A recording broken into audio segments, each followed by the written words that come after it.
ಆತ್ಮೀಯ ಬಂಧುಗಳೇ, ಶ್ರದ್ಧೆಯ ತಂದೆ ತಾಯಂದಿರೆ, ಕನ್ನಡಿಗರಾದ ನಾವೆಲ್ಲರೂ ಕೂಡ ಒಂದು ಸಾಹಿತ್ಯದ ಬಗ್ಗೆ ಯಾವಾಗಲಾದರೂ ಮಾತನಾಡೋದಿದೆ. ಅದೇನು ಅಂತಂದರೆ ಕನ್ನಡದ ಭಗವದ್ಗೀತೆ ಅಂತ ಕರೆಸ್ಕೊಂಡಂತಹ ಮಂಕುತಿಮ್ಮನ ಕಗ್ಗ. ಮಂಕುತಿಮ್ಮನ ಕಗ್ಗ DVG ಅವರ ಒಂದು ಅಪ್ರತಿಮ ಶ್ರೇಷ್ಠವಾದಂತಹ ಕಾವ್ಯ. ಇದರ ಬಗ್ಗೆ ಹೇಳೋಣ ಅನ್ನುವಂತಹ ಮನಸ್ಸನ್ನು ಮಾಡಿ ನಿಮ್ಮ ಮುಂದೆ ಮಂಕುತಿಮ್ಮನ ಕಗ್ಗಗಳ ಒಂದು ಉಪನ್ಯಾಸ ಮಾಲಿಕೆಯನ್ನ ಹೊರತರ್ತಾ ಇದ್ದೇನೆ. ಮಂಕುತಿಮ್ಮನ ಕಗ್ಗ ನಾನು ಹೇಳ್ತಾ ಇರುವಂತಹ ಈ ಒಂದು ಉಪನ್ಯಾಸ ಮಾಲಿಕೆಗಳು ಪಂಡಿತರಿಗಾಗಲಿ ಜ್ಞಾನಿಗಳಿಗಾಗಲಿ ಅಲ್ಲ. ಇದು ನನ್ನಂತಹ ಜನಸಾಮಾನ್ಯನಿಗೆ ಹಾಗೂ ಮಂಕುತಿಮ್ಮನ ಕಗ್ಗದ ಬಗ್ಗೆ ಕೆಲವೊಂದಷ್ಟು ವಿಚಾರಗಳನ್ನು ತಿಳಿಯುವಂತಹ ಆಸಕ್ತಿ ಉಳ್ಳವರಿಗೆ ಮಾತ್ರ.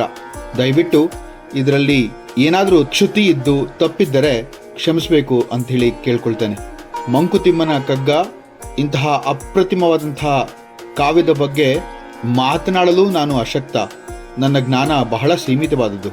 ಇಲ್ಲಿ ಪಂಡಿತರನ್ನ ಮತ್ತು ಜ್ಞಾನಿಗಳನ್ನ ತೃಪ್ತಿಪಡಿಸುವಂತಹ ಯೋಗ್ಯತೆ ಕೂಡ ನನಗಿಲ್ಲ. ನಾನು ಇಲ್ಲಿ ಕೆಲವೊಂದಷ್ಟು ಸುಲಭವಾದಂತಹ ವಾಕ್ಯಗಳಲ್ಲಿ ಮಂಕುತಿಮ್ಮನ ಕಗ್ಗದ ವಿವರಣೆಯನ್ನ ನೀಡಬೇಕು ಅಂತ ಅಂದ್ಕೊಳ್ತಾ ಇದ್ದೀನಿ.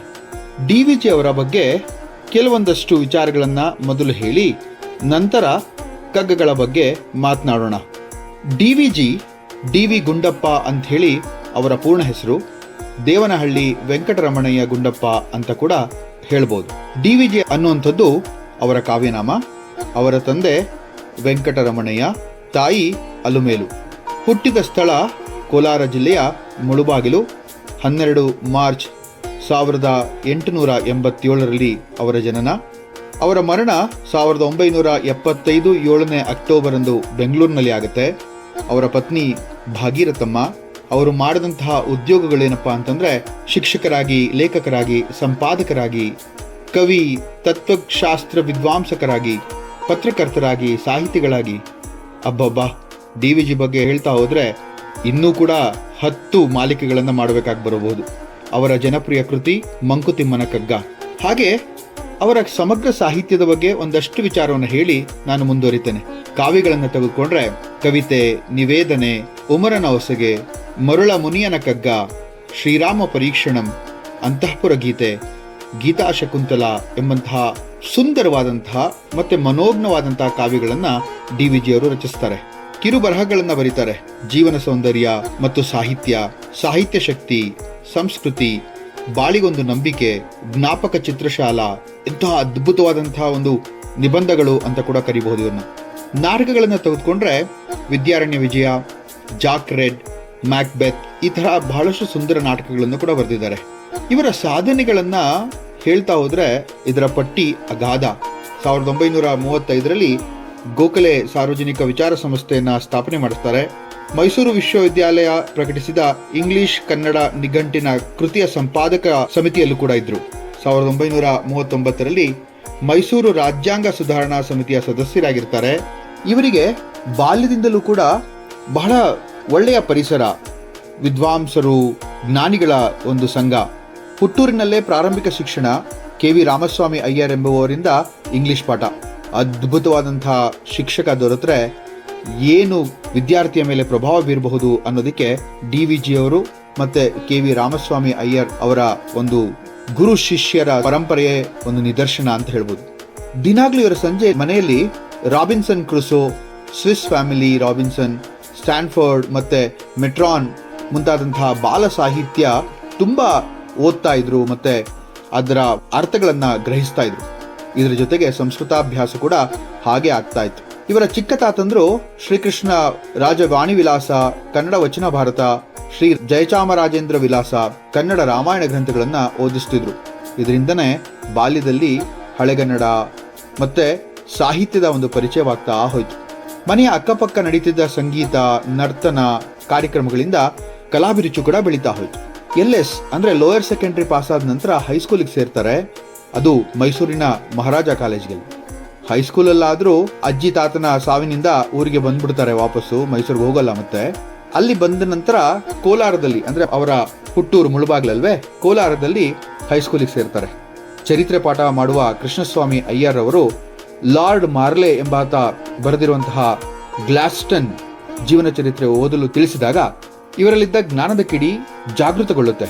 ನಂತರ ಒಂದು ಕ್ರೈಸ್ತ ಸಂಸ್ಥೆಯೊಂದಕ್ಕೆ ಕೆಲ ತರ್ಜುಮೆ ಕೆಲಸ ಮಾಡಿ ಅದರಿಂದ ಬಂದಂತಹ ಹಣದಿಂದ ಜನರ ಕೃತಿಗಳನ್ನು ಓದಲು ಆರಂಭಿಸ್ತಾರೆ.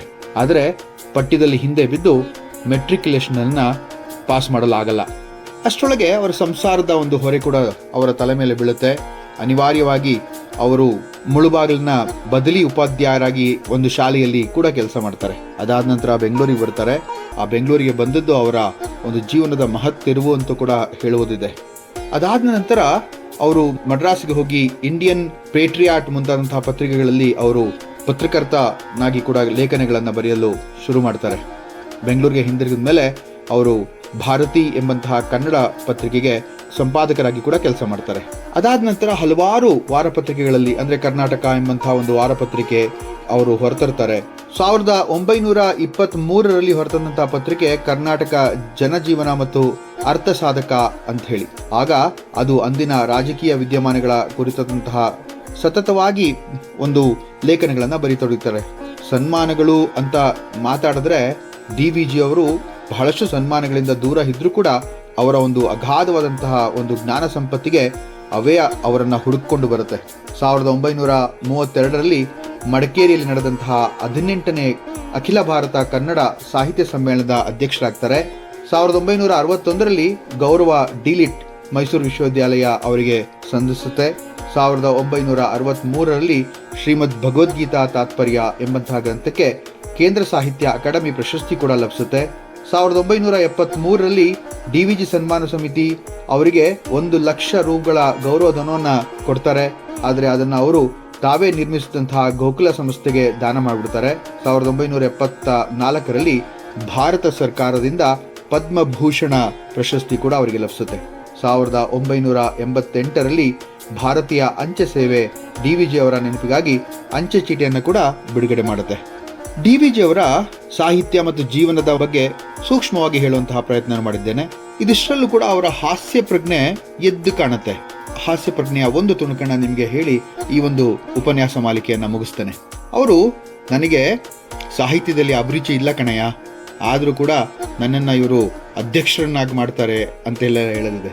ಅವರು ತಾವೇ ಬರೆದಿರುವಂತಹ ಒಂದು ಮಾತನ್ನ, ನಾನು ಸಂಸ್ಕೃತ ಮಾತನ್ನ ಇಲ್ಲಿ ಹೇಳೋದಕ್ಕೆ ಇಷ್ಟಪಡ್ತೇನೆ. ನಾ ವೇದಾಂತೆ ಗಾಢ ನ ಚ ಪರಿಚಿತಂ ಶಬ್ದಶಾಸ್ತ್ರಂ ನಾವ ತರ್ಕೇ ವೇದೆ ನ ಚ ಸಂಸ್ಕೃತ ಕಾವ್ಯನಿಹವೆ ವಯಂ ಶ್ರೀಮದ್ ಬೇಳೆ ಹುಳಿ ಪಳದ್ಯ ಕೋಸಂಬೃತೋವಿ ಹಯಗ್ರೀವ ಆಂಬಡಿ ಕರಿಗಡುಬು ದದ್ಯನ್ಯ ರಸಿಕಾಹ ಅಂಥೇಳಿ ಬಹಳ ಸುಂದರವಾಗಿ ಹೇಳ್ತಾರೆ. ಅದರ ಅರ್ಥ ಹೀಗಿದೆ: ನಾವು ವೇದಾಂತದಲ್ಲಿ ನುರಿತರಾದವರಲ್ಲ, ವ್ಯಾಕರಣ ಶಬ್ದಶಾಸ್ತ್ರದ ಪರಿಚಯವಿಲ್ಲ, ನನಗೆ ತರ್ಕ ವೇದಗಳನ್ನ ತಿಳಿದವನಲ್ಲ, ಸಾಹಿತ್ಯದ ಸರಸ್ತೆ ಇಲ್ಲ, ಆದರೆ ಕೇವಲ ಶ್ರೀಮದ್ ಬೇಳೆ ಹುಳಿ ಪಳದ್ಯ ಕೋಸಂಬರಿ ತೋವೆ ಹಯಗ್ರೀವ ಆಂಬೊಡೆ ಕರಿಗಡುಬು ಮತ್ತು ಮೊಸರನ್ನದಲ್ಲಿ ರಸಿಕರು ನಾವು ಅಂತ ಹೇಳಿ. ಎಂತಹ ಅದ್ಭುತವಾದಂತಹ ಈ ಜ್ಞಾನಿಯ ಪರಿಚಯವನ್ನ ಇಲ್ಲಿ ಮಾಡಿಕೊಟ್ಟಿದ್ದಾಯಿತು.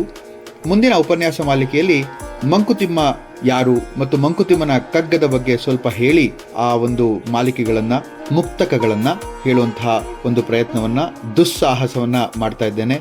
ನಿಮ್ಮೆಲ್ಲರ ಒಂದು ಹಾರೈಕೆ, ಆಶೀರ್ವಾದ ನನ್ನ ಮೇಲೆ ಇರಲಿ ಅಂತ ಕೋರ್ಕೊಳ್ತಾ ಈ ಉಪನ್ಯಾಸ ಮಾಲಿಕೆಯನ್ನ ಮುಗಿಸ್ತಾ ಇದ್ದೇನೆ. ಧನ್ಯವಾದಗಳು.